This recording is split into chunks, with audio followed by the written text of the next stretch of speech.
ক্রীড়া সাংবাদিক এবং বিশ্লেষক দেব চৌধুরী ইসলাম গ্রহণ করেছেন।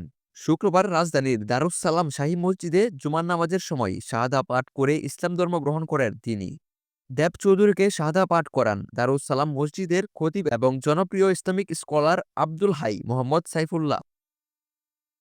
ইসলাম গ্রহণের আগে এক সংক্ষিপ্ত বক্তব্যে দেব চৌধুরী বলেন, আমি সম্পূর্ণ স্বেচ্ছায় আজ ইসলাম গ্রহণ করেছি। আমি আরবি পড়তে পারি না, তবে আমার ঘরে কোরআনের বাংলা অনুদিত ৩টি কপি রয়েছে। শাহাদা পাঠের পর মসজিদে উপস্থিত মুসল্লিরা তাকে উষ্ণ অভ্যর্থনা জানান। অনেকেই তাকে আলিঙ্গন করেন এবং উপহার হিসেবে ফুল ও পোশাক দেন।